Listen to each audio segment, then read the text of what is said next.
Vamos a tomar asiento, por favor, y vamos a empezar con la exposición de la palabra del Señor en esta noche. Quiero, por favor, que me acompañes en tu Biblia, en primer libro de Samuel. Primer libro de Samuel, por favor, capítulo 6. El día de hoy continuamos con el estudio que hemos estado teniendo miércoles tras miércoles, semana tras semana, con el libro de Samuel, el primer libro de Samuel. Y quiero que vayamos a Primera de Samuel, capítulo 6. Hoy estaremos viendo todo el capítulo 6. Es un capítulo, es una narrativa, son 21 versículos y vamos a continuar en este contexto de la historia, porque la semana pasada hablábamos de que el arca del pacto, que explicaba lo que era a grandes rasgos el arca del pacto, que se encontraba en manos de ¿quién? De los filisteos, y que estos filisteos la tenían y que el arca había provocado una plaga de tumores, una plaga que se presentó ahí, ¿no? Y algunos historiadores mencionan que era la peste bubónica que se vio en Europa años atrás.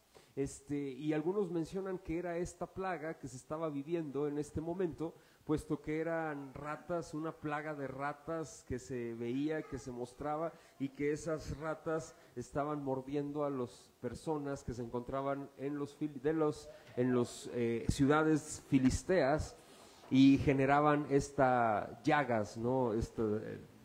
Bubones, que son inflamaciones, que son llagas, ¿no? En la piel. Y veíamos esto en ciertas zonas del cuerpo, y veíamos esto la semana pasada.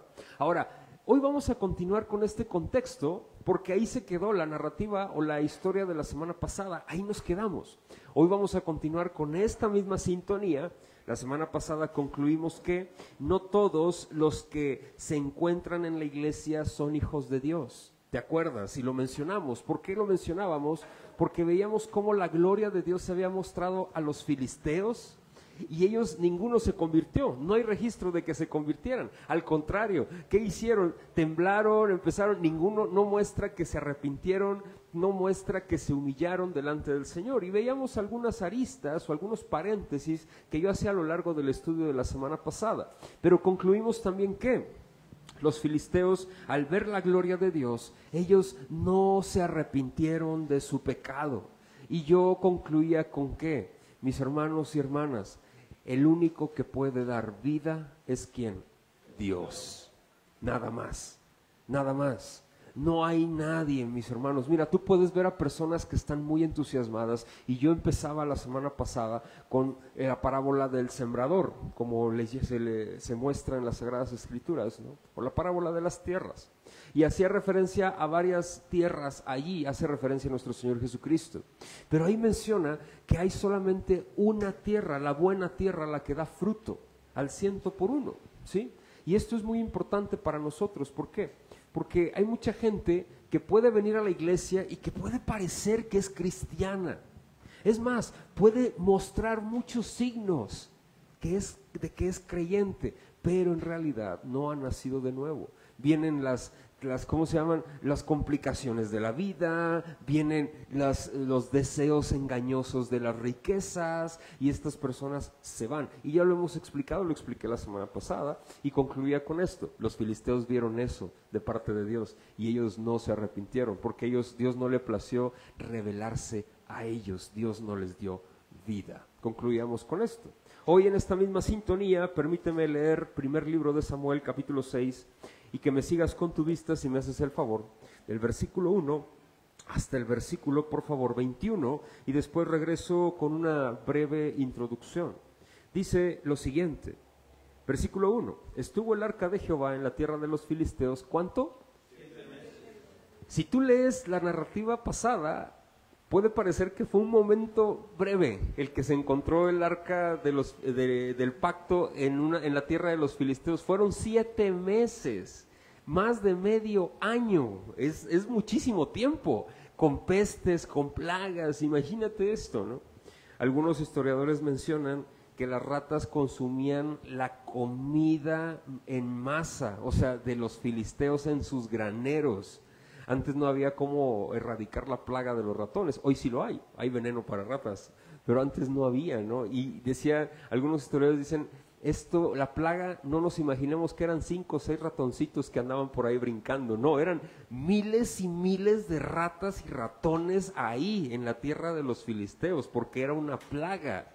Y hacían alusión, algunos historiadores, leí este comentario, me llamó mucho la atención, y ¿te acuerdas de las plagas en Egipto?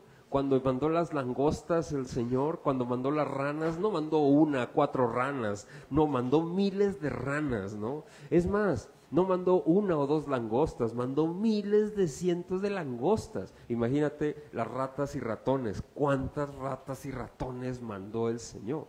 Algunos dicen que los graneros se vaciaban y se consumían rapidísimo porque las ratas y los ratones se comían todo a su paso, ¿no? Y aparte mordían a la gente y esto generó una plaga, una peste horrible, ¿no?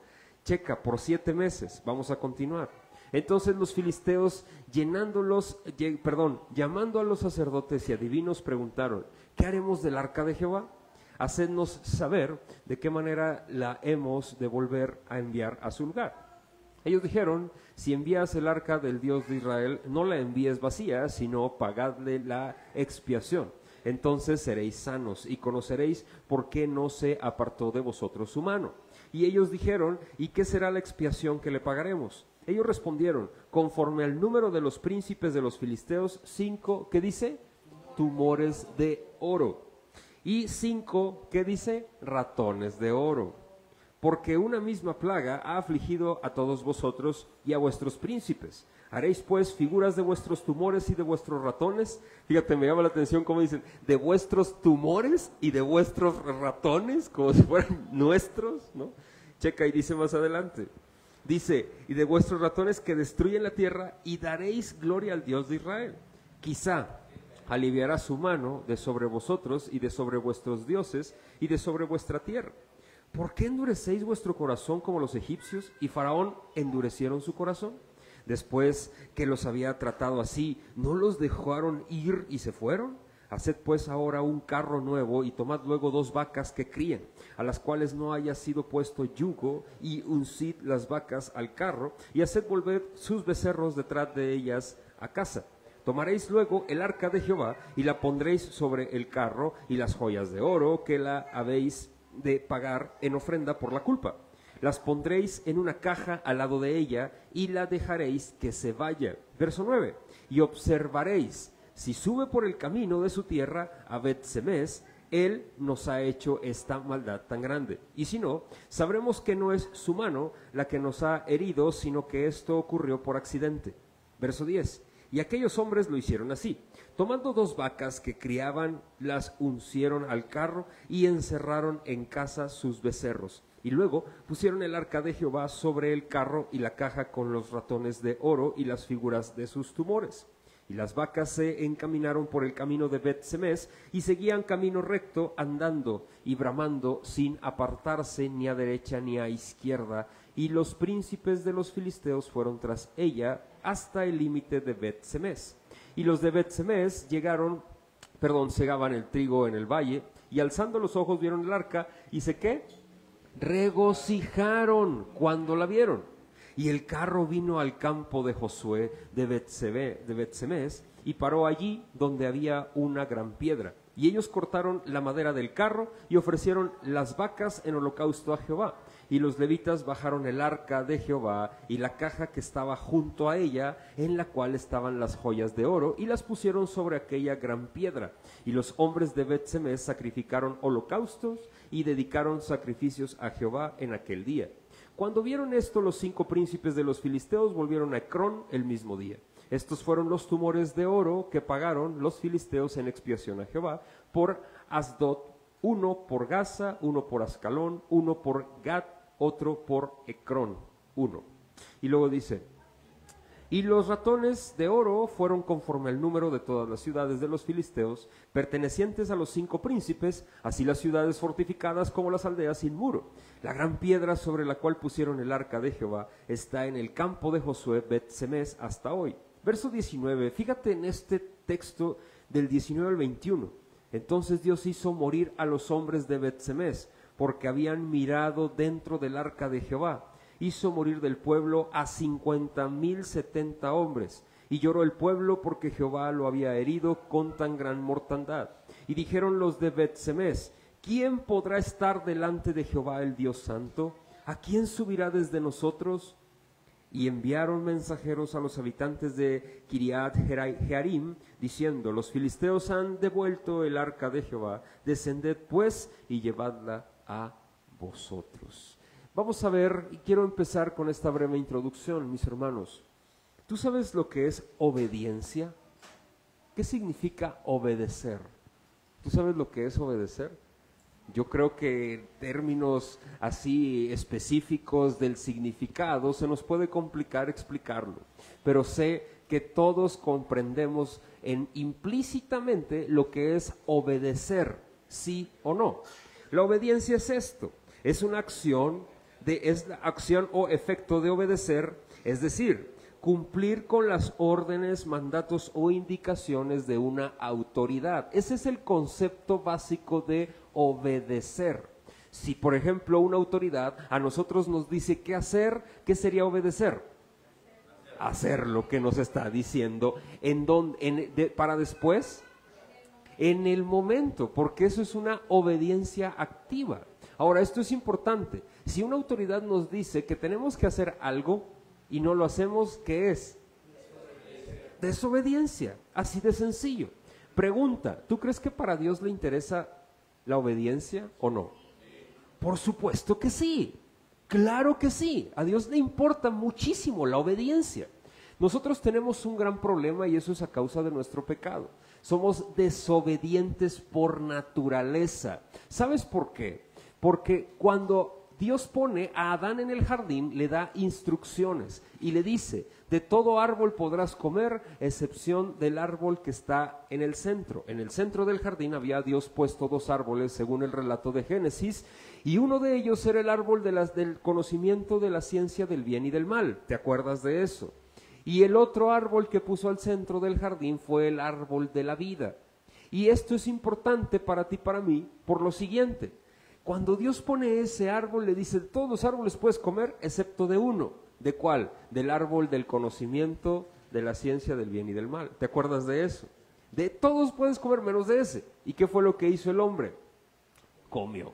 Eso es desobediencia. ¿Por qué crees que nos cuesta mucho desobedecer? Porque parte de nuestra condición con la cual nosotros nacemos de forma natural, pecaminosamente hablando, es la desobediencia, y eso lo hemos heredado de nuestros padres, que esto es Adán. De generación en generación ha pasado la desobediencia y nosotros somos desobedientes de manera natural. Nos fluye la desobediencia. Por eso cuando uno es cuando ves a un niño y le dices una instrucción y no la cumple, ¿cómo se le considera? Un niño desobediente. El niño tiene que, él no es que tenga que desobedecer, él va a desobedecer por naturaleza, él así es, y tú y yo también. Solo que el niño no tiene ningún tipo de filtro emocional como nosotros sí lo tenemos cuando desobedecemos. Es más, el niño no es astuto, sino que violenta las reglas que le han puesto y no le importa ofender a nadie. Nosotros somos un poquito más inteligentes, voy a poner este punto, más astutos para desobedecer. ¿Sí me explico? Porque cuidamos un poquito ciertas cosas emocionales, pero al final del día somos desobedientes por naturaleza. Ahora bien, ya estando en Cristo, nosotros podemos batallar con la desobediencia. ¿Por qué? Porque ya no estamos muertos, ya no somos esclavos del pecado, sino que ahora estamos, ¿qué? Vivos. Según Pablo, en Romanos menciona lo siguiente: antes éramos esclavos del pecado, ahora ya no más. Entonces, como ya no somos esclavos del pecado, como ya tenemos vida en Cristo, ahora yo sí puedo batallar con la desobediencia. ¿Qué significa eso? Ahora sí me puedo esforzar, ¿para qué? Para no desobedecer. ¿Queda claro esto hasta aquí? Esto es mi introducción. Y vas a decir, ¿y qué tiene que ver con la obediencia? Muchísimo, porque la obediencia es una escalerita. Si tú obedeces, sabes, igual, obediencia bíblicamente hablando es igual a adoración. ¿Has escuchado la palabra adoración? En la Biblia está lleno de la palabra adorar. Adoremos, alabanza, exaltar. Todas esas palabras son sinónimos bíblicos del término adoración. ¿Qué es adoración? Adoración es lo siguiente, es reverencia, es homenajear, mis hermanos, es humillar completamente tu vida, tu corazón, todo lo que tú eres. ¿A quién? A Dios. O a otra deidad. ¿Sí me explico? Porque hay personas que adoran a otras deidades. Es más, hay personas que se humillan ante otras divinidades.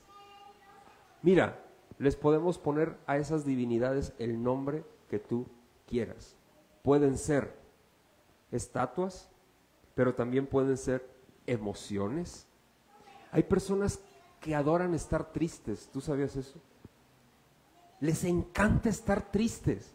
Les encanta estar deprimidos. Hay personas, pero al mismo tiempo dicen que no les gusta, pero no se ve otra acción. No sé si me explico. O sea, no se ve una acción de pelear en contra de o de batallar en contra de. Eso quiere decir que les agrada. Hay una cuestión pecaminosa que les agrada y ellos idolatran ese sentir que pasa en su cerebro de lo que produce esa cueva, como lo es la ansiedad, la depresión, etcétera. Los hijos, hay personas que adoran a los hijos y se arrodillan delante de ellos. Hay personas que se arrodillan delante de sus parejas, personas que se arrodillan delante de su pecado. El pecado llámese como sea, pero somos expertos en eso. ¿Por qué? Porque somos desobedientes por naturaleza. ¿Queda claro esto? Nosotros estamos diseñados, y dice la Biblia en Efesios capítulo 1, que la finalidad del hombre y la finalidad por lo cual Dios nos da vida y nos hace parte de su pueblo, ¿sabes cuál es? Darle la gloria a Dios.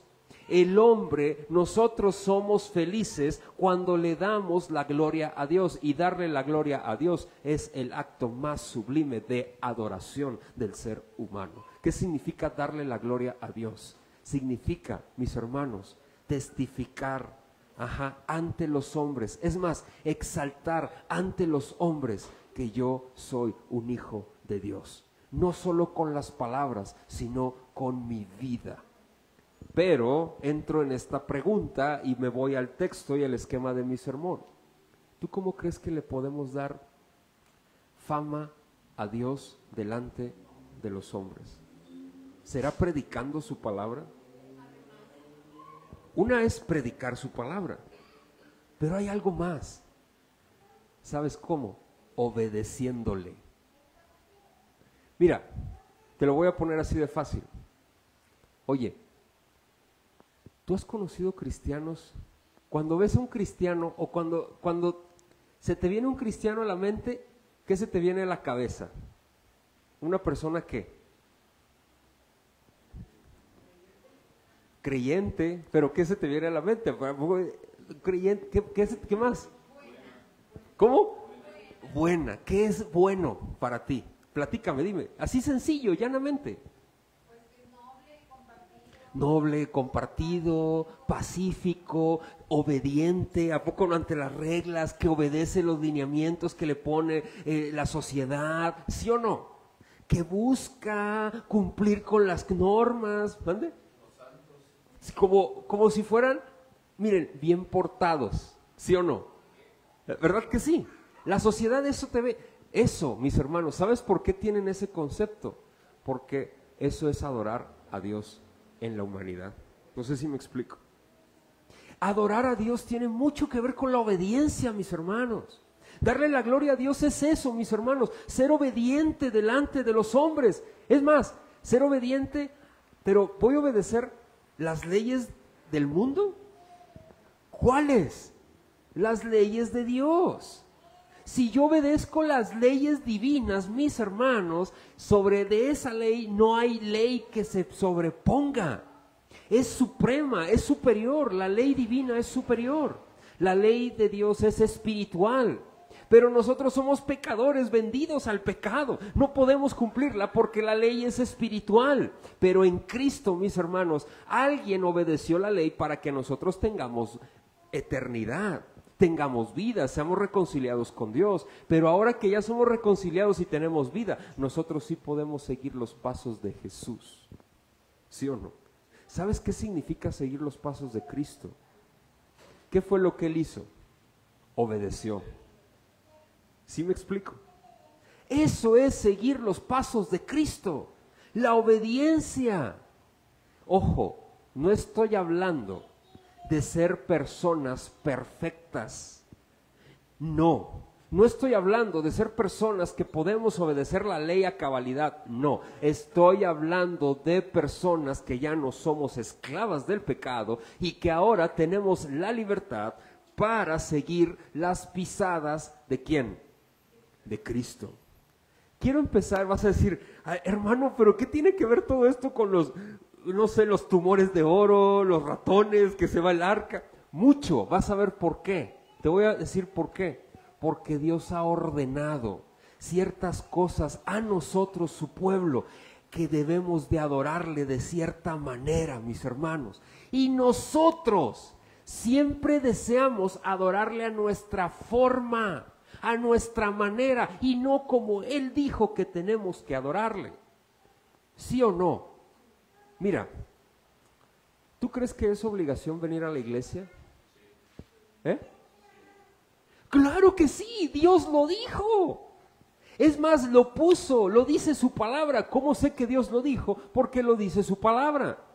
Hey, no dejen de congregarse como algunos tienen por costumbre. Hebreos capítulo 10 lo menciona, para estimularse en qué, en el amor, en las buenas ¿qué? Obras. Buenas obras, las buenas obras, mis hermanos, es la ley. Fuera de la ley no hay buenas obras porque la ley de Dios refleja el carácter de Dios mismo. La ley misma es el carácter de Dios mismo. Esas son las buenas obras. Me gustaba algo que decía Charles Spurgeon y dice lo siguiente: fuera de la ley no hay buenas obras porque la ley es el mismo carácter de Dios.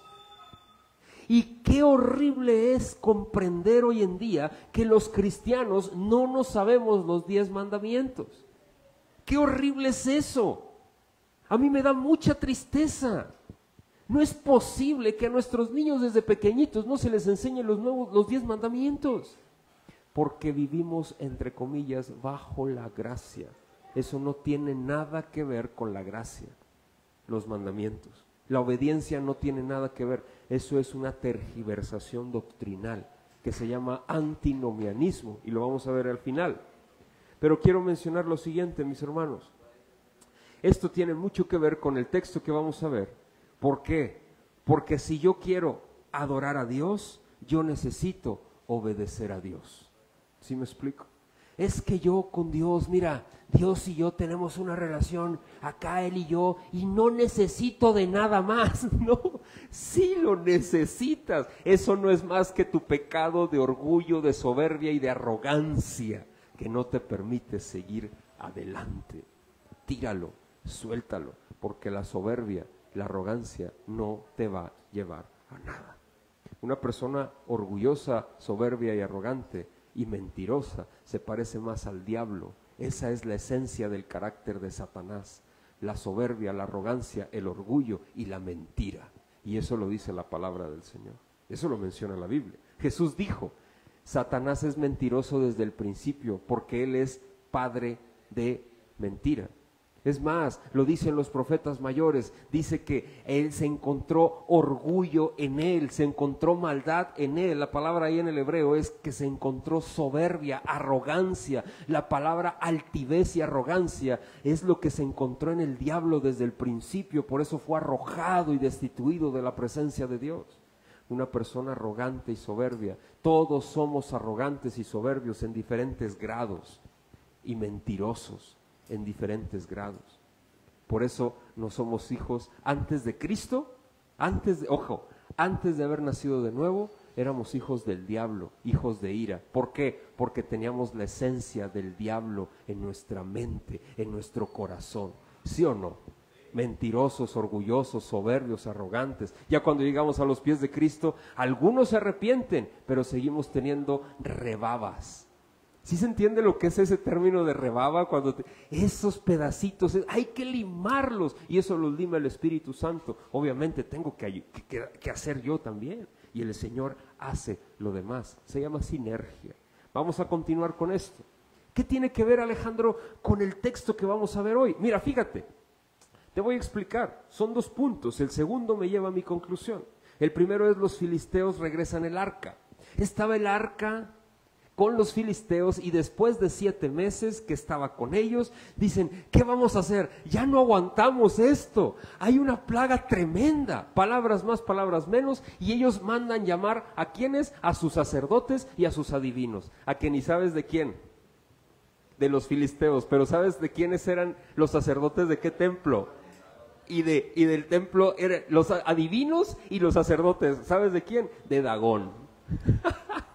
De Dagón, porque era el dios de los filisteos, del sireno. ¿Te acuerdas? La semana pasada hablamos del sirenito que le cortaron la cola, le cortaron la cabeza, las manos. ¿Sí te acuerdas de eso? Bueno, le hablan a esos sacerdotes, los sacerdotes de Dagón: ¿qué haremos?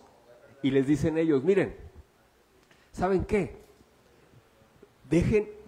Saquen el arca, llévense, dejen que se vaya. ¿Cómo? Pero no la pueden dejar así. Fíjate lo que van a hacer ellos: que manden 5 tumores. ¿De qué? De oro. ¿Y 5 qué? Ratones o ratas. ¿De qué? De oro. Y que lo pongan al lado ¿de qué? Del arca.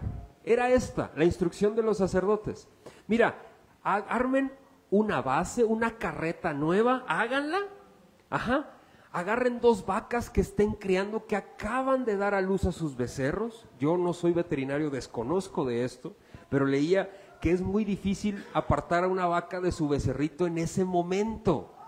Y los sacerdotes le dicen: quítenlas y encierren a los becerritos en un lugar en sus casas para que las mamás no se vayan con los becerros. O sea, que por favor llévenselas y átenlas.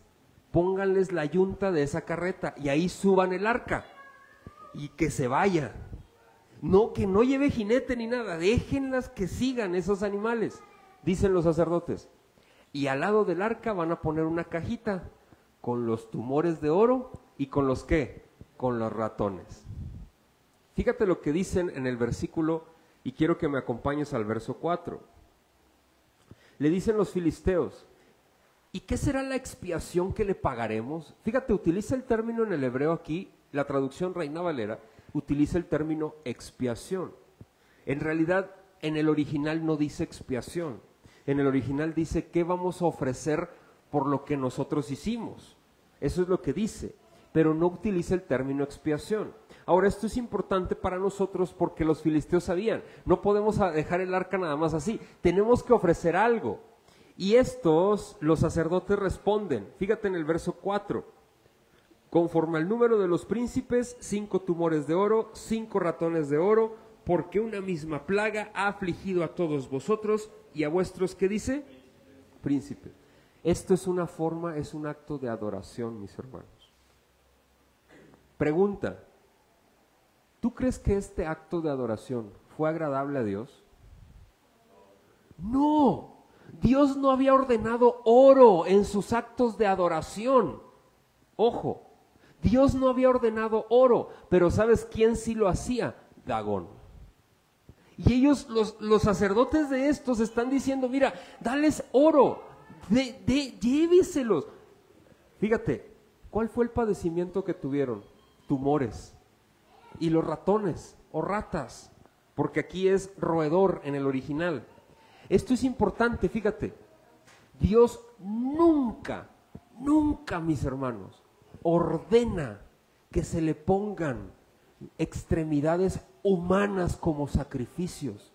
Dios nunca ordena que se le ponga lo que está padeciendo la persona, que se le ponga en ofrenda. Él nunca ordenó eso. Eso es un acto, no es de adoración, es un acto de violentar la adoración que el Señor ordenó para con sus hijos. Ahora, ¿sabes que esto se hace todavía aquí en las iglesias católicas romanas?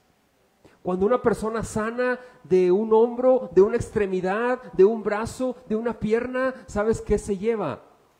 Una pierna de oro y se le cuelga y se le pone ahí abajito en el santo, con la foto de la persona. ¿Tú sabías eso? Mira de dónde lo sacaron de aquí. Eso Dios no lo ordenó. Es más, si una persona sana, ¿sabes qué hacen? Van y le ponen ahí una foto de la persona, ¿sí o no? En el santo. Eso Dios no lo ordenó.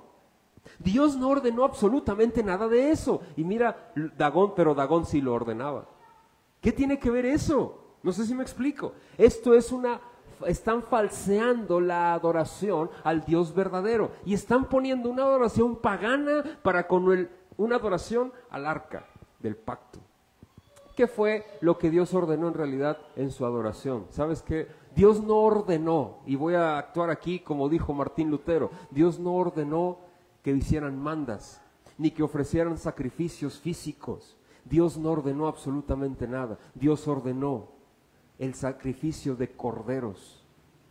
Y hubo un cordero sin mancha y perfecto, que ha sido el único sacrificio que el Señor ha aceptado, y eso lo dice Hebreos. Porque Dios no se complace en holocaustos ni en sacrificios, sino en uno solo. Todos estos sacrificios apuntaban al sacrificio máximo, que es el sacrificio de Jesucristo. Quiero continuar con este relato porque del versículo 1 hasta el versículo 11 estamos viendo las instrucciones que le dicen, y le dicen los filisteos, los sacerdotes, le dicen a sus compatriotas: hey, no sean necios, hagan lo que les decimos, no sean como Faraón del Éxodo, ¿te acuerdas? Mis hermanos, todas las naciones alrededor sabían lo que había hecho el Dios de Israel con Egipto. Lo hizo pomada a Egipto y a los filisteos los estaba destrozando y no sabían qué hacer, estaban desesperados, lo que sea. Aquí la Biblia no dice que se quitó la plaga, no dice, dice que se salió el arca de ahí y que llegó a Bet-Semes. Esa región estaba a 23, 25 kilómetros, algunos dicen 15 kilómetros, de donde estaba la última ciudad de los filisteos. Pero nunca dice el relato bíblico que las plagas se quitaron. ¿Sí me explico? Yo creo que sí se quitaron por los sacrificios que hizo el pueblo y no por el sacrificio que ofrecieron a Dagón, para con el Dios de Israel. Quiero continuar con esto, mis hermanos, porque Dios está prometiendo, fíjate, está prometiendo la plaga para que los filisteos vean la gloria de Dios. Él permite la plaga. ¿Quién produjo la plaga de los filisteos? Dios. Él está permitiendo esta plaga, mis hermanos, para que los filisteos vean la gloria de Dios. Oye, ¿Dios ha permitido conflictos, ha permitido alegrías en tu vida o no? Eso es para que tú como hijo de Dios veas su gloria, mis hermanos. Quiero mencionarte esto, su poder, y obviamente aquí como no hay vida en los filisteos y nadie ve su gloria y Dios no se revela a ellos. Ellos quieren estar lejos de Dios. Mira, el inconverso, mis hermanos, odia a Dios. Como tú y yo antes. ¿Le has tratado de hablar a una persona de Dios y te ha dicho muchas cosas feas o no? ¿Pero por qué? Pues sí, ¿qué de malo tiene hablar de Dios? ¿Verdad que sí? ¿Por qué? Porque el inconverso no tolera a Dios, mis hermanos, no lo tolera, mis hermanos. ¿Sí me explico? El que no ha nacido de nuevo, familia, no quiere tener a Dios cerca, así de fácil. ¿Y los filisteos qué están haciendo? Sáquenla, ¿de dónde? De aquí, ya no queremos nada. Pregunta: si tú hubieras visto esto que produjo Dios con los filisteos, era impresionante lo que estaba pasando con ellos. Y yo digo, bueno, ok, y Dios, pero Dios, ¿qué está produciendo al mismo tiempo en el pueblo de Israel? Mira, esto está pasando de manera paralela. El pueblo de Israel está presenciando una verdadera pérdida, mis hermanos. ¿Por qué? Fíjate lo que sucedió con Israel, ¿te acuerdas? Murió el sumo sacerdote llamado Elí, ¿te acuerdas de eso? Murieron sus 2 hijos, ¿te acuerdas de eso? Oye, el arca del pacto fue extraída del pueblo de Israel y fue llevada con los filisteos, ¿sí? Oye, los israelitas no tenían dónde ofrecer sacrificios, dónde ofrecer ofrendas, no tenían nada. Estaba solamente Samuel, pero Dios todavía no lo había levantado como profeta ni juez. Entonces imagínate lo que estaba pasando en el pueblo de Israel en ese momento, cuando al mismo tiempo en el pueblo de los filisteos estaba pasando esta calamidad. ¿Sí me explico? Esta comparativa, esta línea de tiempo paralela que se está viviendo en ambos extremos. Por un lado, decadencia, hambruna, enfermedad, y por otro lado, Dios está permitiendo eso. ¿Para qué? Para producir en los hijos de Él, no necesariamente en Israel, pero sí dentro del pueblo de Israel había hijos de Dios, y en esos hijos de Dios está produciendo un deseo ferviente y un deseo anhelante. ¿Por qué? Por Dios, por desearlo a Él, anhelarlo a Él. Y ¿sabes qué pasa en muchas ocasiones? Dios permite en algunos de sus hijos que se aparten de Él por un momento para producir ese deseo ardiente en el corazón de ellos, mis hermanos, y demostrarles que sin Él no son absolutamente nada, nada somos fuera de Él. ¿Sí me explico de eso? Quiero que vayamos al relato del versículo, porque Dios es el único quien puede producir deseo de Él en el corazón del ser humano, mis hermanos. Nadie más. Mira, tú por tu propia naturaleza no puedes producir deseo de Dios en ti. Y eso quiero que quede claro. ¿Por qué? Porque somos pecadores. No anhelábamos a Dios.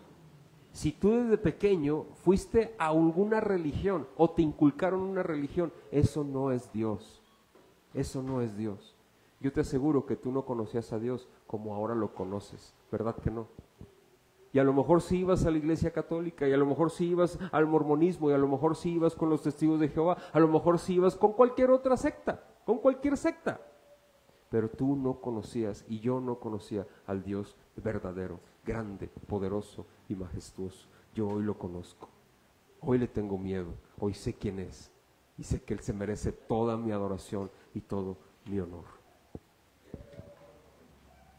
El segundo punto de mi sermón, el arca en Israel. A mí me llamaba mucho la atención. Ensamblan esta arca, ponen el arca del pacto, al lado la cajita con los tumores de oro y los ratones y las vacas, y la dejan ir. Y cuando la dejan ir, mis hermanos, ¿qué creen que hacen? Se van caminando rumbo a Israel. Y esta ciudad se llamaba Bet-Semes. Yo decía, ¿por qué ahí?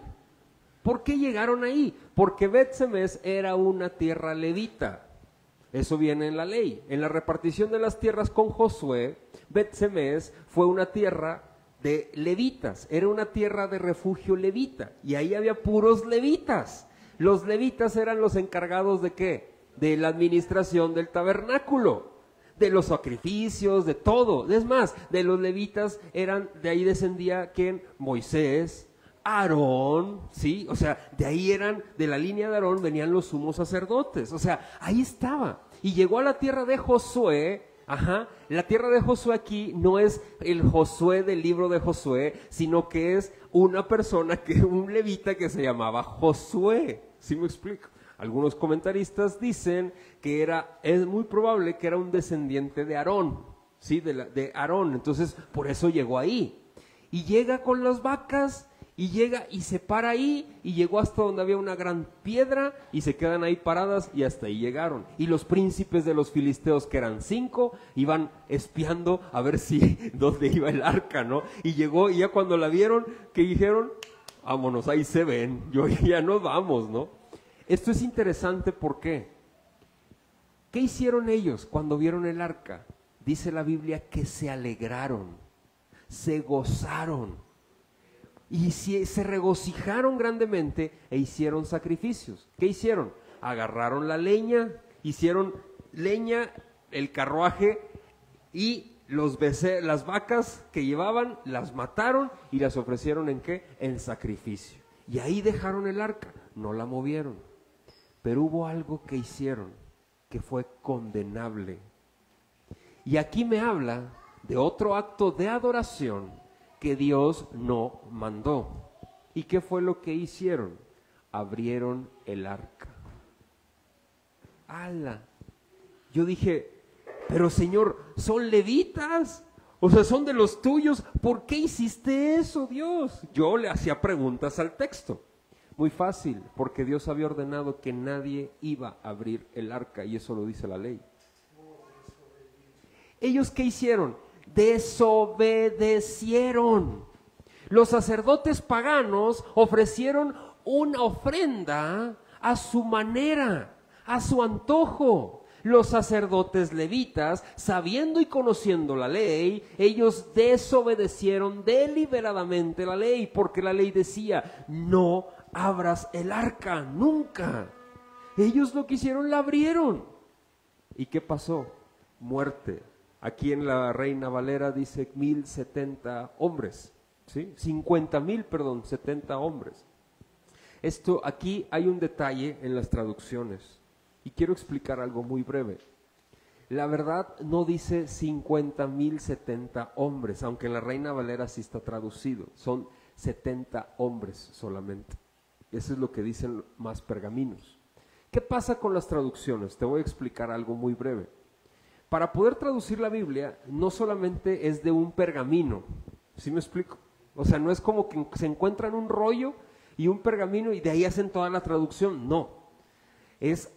Encuentran rollos y pergaminos, muchos rollos y pergaminos de las Sagradas Escrituras. Entonces, ellos van traduciendo las Biblias y van haciendo sus revisiones conforme a la mayor cantidad de rollos y pergaminos que se encuentran. Hasta el día de hoy se siguen encontrando pergaminos. Esa es una ciencia de la antropología que se llama la crítica alta, que ellos se encargan de esto, del estudio de las Sagradas Escrituras, junto con la antropología. ¿Qué pasó aquí?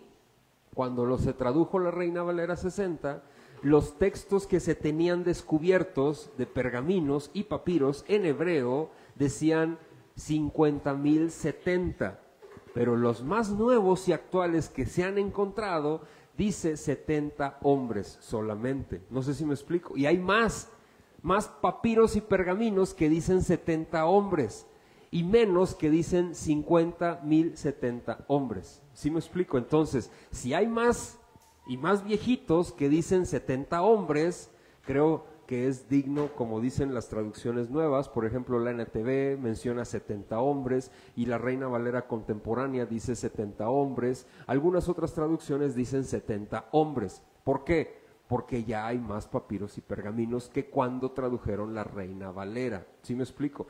Pero la 60, nosotros usamos la 60. Si usáramos una traducción contemporánea o más nueva, dijera 70 hombres. ¿Sí me explico? Por la traducción. Esto es todo un estudio. Querían hacer este paréntesis porque es relevante, ¿sí?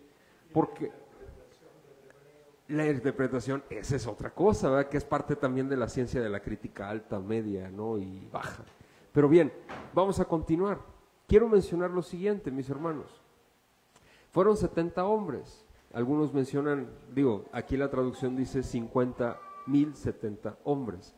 El punto es que murieron levitas por la desobediencia, y ese es el texto, esa es la relevancia del texto. Nosotros como en nuestra educación queremos que sea todo exacto y preciso, porque tenemos una mentalidad grecorromana, pero para los judíos no es así. lo que les importa es el meollo o el núcleo del texto o del mensaje. Eso es lo que importa. ¿Sí me explico? Por eso a veces te vas a encontrar en algunos textos que no coinciden exactamente con las profecías. El texto no es que, pero el mensaje sí, y lo que importa es el mensaje. Eso es lo que importa para el judío y para nosotros también. Eso es lo que importa, el mensaje de las Sagradas Escrituras. Ahora, cerrando este paréntesis, quiero hacer mención de lo siguiente. Mis hermanos, esto es importante. ¿Por qué? Tanto levitas como paganos adoraron a Dios y violentaron la adoración de Dios. No la obedecieron. Hicieron una adoración a su manera, y este es el mensaje del texto del día de hoy. Familia, tal vez tú estás adorando al Señor a tu manera y piensas, es que Dios conoce mi corazón, y he ahí el meollo del asunto. Porque Dios conoce tu corazón, porque Dios conoce mi corazón, nos ha dejado instrucciones de adoración. ¿Y sabes para qué? Esto es muy importante. Si nosotros decimos que amamos a Dios, mis hermanos, pero no adoramos al Señor como Él nos pide que adoremos, nosotros no amamos al Señor. ¿Sí me explico? Así de fácil. Algunas personas, mira, tú has escuchado, ¿has leído la primera carta de Juan? No sé si la has leído. Léela, te la recomiendo, son 5 capítulos, está padrísimo. Y le dicen el apóstol del amor. Yo cuando leo primera de Juan, yo digo, no manches, si invito al apóstol del amor un día a la iglesia en domingo, no, al siguiente domingo no hay nadie. Se me hace que a lo mejor no vamos a estar unos 3 o 4 hermanos, ¿no? ¿Por qué? Porque él era franco, directo y así, vámonos, a la yugular. Si eres un hijo de Dios y aborreces a tu hermano, tú no eres un hijo de Dios, punto. A su mecha. Es más, si tú no amas a tu hermano, a quien puedes ver, ¿cómo me puedes decir que amas a Dios? Eso es una mentira, tú eres un hijo del diablo. Eso lo dice Primera de Juan, yo no lo digo. Lo dice Primera de Juan, léelo. Así de franco y directo. Y yo te voy a decir algo, ¿y sabes por qué lo dice así, mis hermanos? Porque tú y yo, los que hemos nacido de nuevo, que nos encontramos en este auditorio, mis hermanos, tenemos la obligación de adorar a Dios como Él desea ser adorado. ¿Por qué? Porque ya no somos esclavos del pecado, ya no más. Ahora somos libres. ¿Para qué crees que eres libre? ¿Para danzar? ¿Para bailar, como dicen por ahí en una casa? No, ¿sabes para qué eres libre? Para adorar al Señor como Él merece ser adorado. Obviamente nuestra adoración va a ser defectuosa. Claro que va a ser defectuosa porque somos pecadores, pero esos defectos quedan cubiertos con la sangre de Cristo porque estamos justificados por Él. Y gloria a Dios, porque así nuestra adoración en obediencia es santa, es perfecta, es inmaculada, porque estamos en Cristo. Cristo delante del Padre quita las rebabas y los defectos de nuestra adoración. ¿Sí me explico? Adorar no es nada más cantarle aquí. Adorar es vivir una vida en obediencia con el Señor. Eso es. Y si el Señor ha dicho, adórenme de esta manera, ¿sabes qué? Yo no quiero ser como los levitas. Perdón, aunque yo tengo vida nueva en Cristo, pero somos muy desobedientes y muy desobligados, mis hermanos, con el Señor. Mi Señor merece toda mi obligación, todo mi deseo, todo. De verdad, todo, mis hermanos, de mí. Nuestro Señor merece todo de nosotros porque Él dio todo, todo y lo más valioso, lo dio por amor a nosotros, mis hermanos. ¿Que no puedes levantarte un poquito más temprano para adorarle en oración? La oración es santa, es hermosa y es un medio de gracia que nos ayuda a ti y es un acto de adoración al Señor. La lectura de su palabra es su palabra diaria, mis hermanos. Oye, venir a la iglesia y pongo algunos medios de gracia, pero pongo los actos más sublimes de adoración, la ley de Dios. Como lo mencioné hace rato, el antinomianismo se ha injertado muchísimo en las denominaciones cristianas. ¿Qué significa eso? Sin ley. Antinomianismo significa sin ley. Es que no es necesario obedecer la ley. No, para salvación no, pero para la vida sí. ¿Cómo crees que haces famoso a Cristo si no es a través de la obediencia de la ley con los seres humanos? ¿A poco no? Mira, por ejemplo, un cristiano se caracteriza por no mentir. ¿A poco no? Eso debe de ser algo que nos debe de caracterizar. ¿Y sabes por qué? Porque eso dice la ley. ¿Sí o no? Dice, no mentirás. Un cristiano se caracteriza por no robar. ¿Por qué? Porque la ley dice, no robarás. Un cristiano se caracteriza por no adulterar. ¿Por qué? Porque la ley dice, no adulterarás. Jesús explicó la ley moral de Dios, los 10 mandamientos, en el Sermón de la Montaña, Mateo capítulo 5. Pero Él vino a abrogar la ley. No. Jesús dijo, yo no he venido a abrogar la ley, sino ¿a qué? A cumplirla. Él vino a cumplirla, y si Él vino a cumplirla, ¿qué a mí me hace superior a Él para no cumplirla si ya estoy en Él? No sé si me explico. Si yo digo que estoy siguiendo sus pasos, ¿qué significa seguir los pasos de Cristo si no es la obediencia que el Padre nos encomendó seguir? ¿Sí me explico, mis hermanos? Aprendamos. Es más, deseemos adorar al Señor en espíritu y en verdad. ¿Y sabes cómo es eso? En obediencia. La ley nos ayuda para 2 cosas. No sé si tú lo sabías. Número 1, nos ayuda para ver el carácter precioso de mi Señor, para ver lo santo y lo perfecto, lo inmaculado y lo puro que Él es. Número 1. Número 2, como dice Pablo en Romanos capítulo 7, la ley nos ayuda a ver nuestra condición perversa y nuestra necesidad que tenemos de un Redentor con urgencia y que teníamos. La ley dice, no codiciarás, y dice Pablo, yo no me di cuenta que yo era codicioso hasta que vi en la ley, dice, no codiciarás, y me di cuenta que era el hombre más codicioso de todos en el mundo.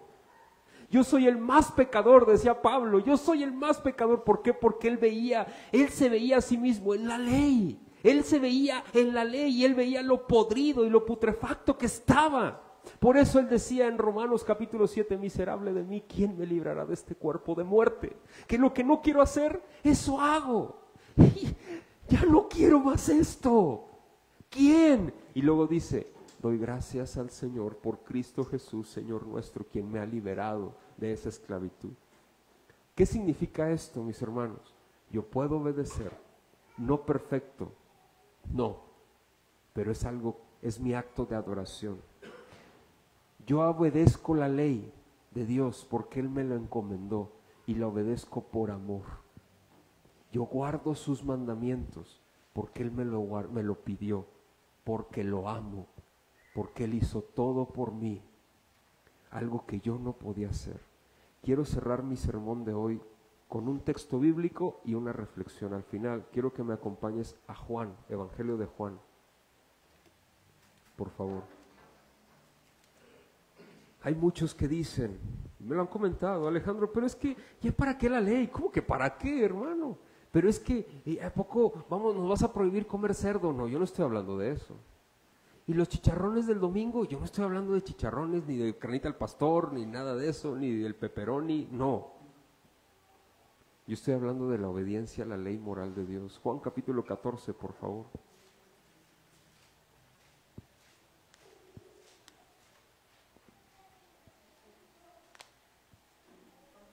Capítulo 14, por favor, versículo 20.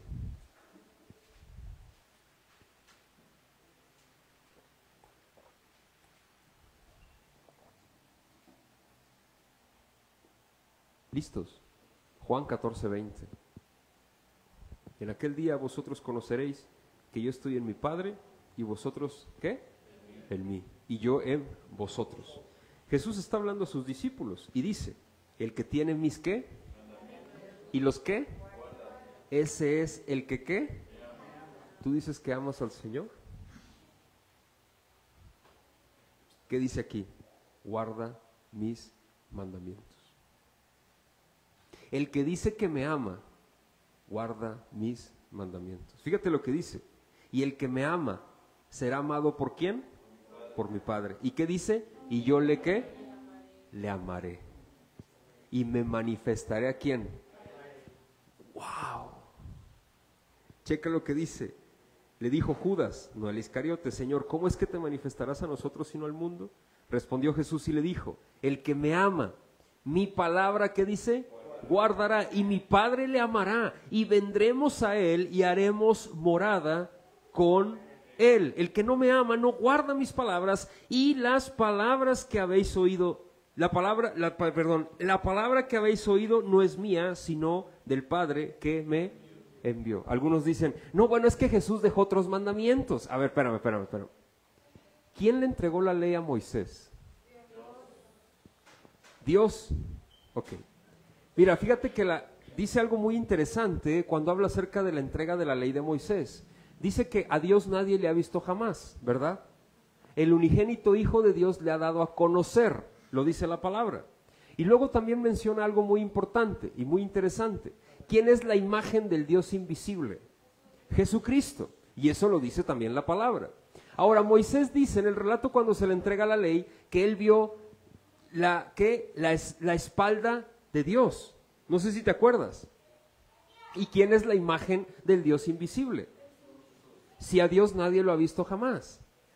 Pero ¿a quién le entregó la ley a Moisés? Jesús.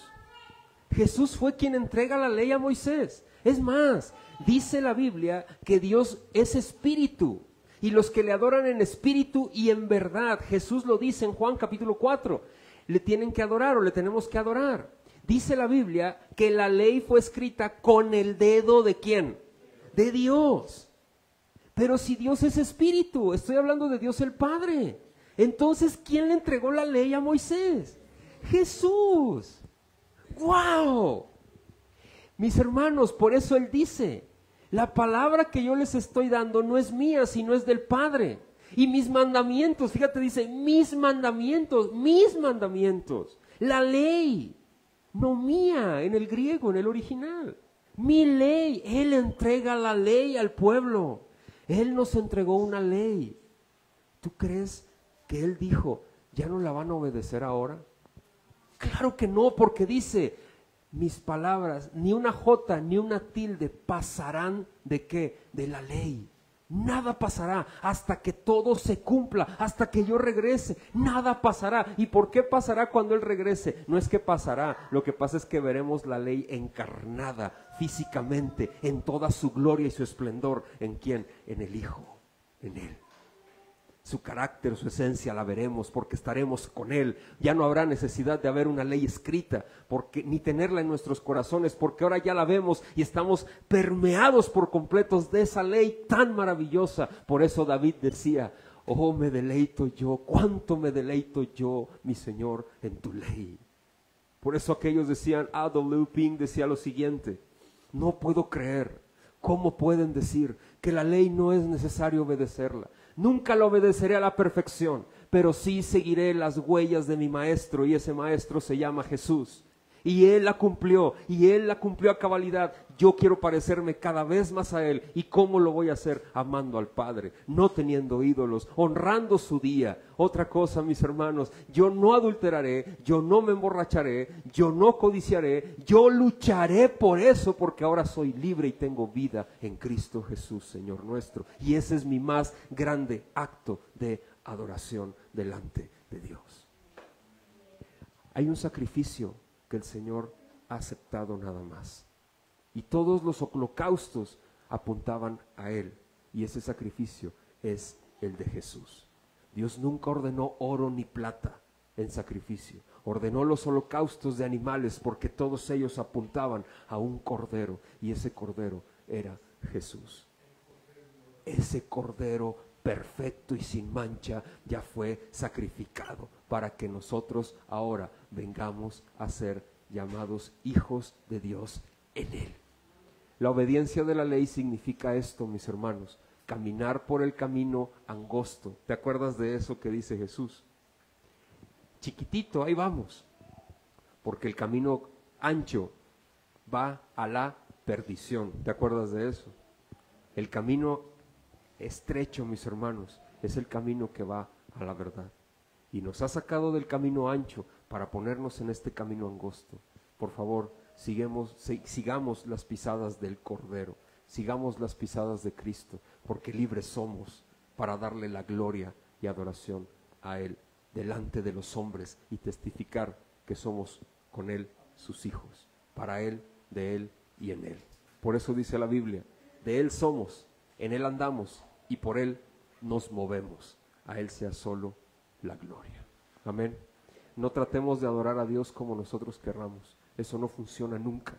Dios conoce tu corazón y por eso ha puesto lo que puso por escrito. De esta forma yo quiero ser adorado y no como tú deseas ser adorado. Tu corazón es engañoso, que nunca se te olvide, y es más perverso, más que todas las cosas. Cuidado con él, porque esa es la verdadera batalla espiritual que tú y yo tenemos todo el tiempo. Amén. Vamos a orar, por favor. Te damos gracias, Señor, por este tiempo. Gracias por el texto bíblico del día de hoy, porque nos ha enseñado a no adorar como nosotros queremos adorar. Ayúdanos a adorarte como tú deseas ser adorado, Señor.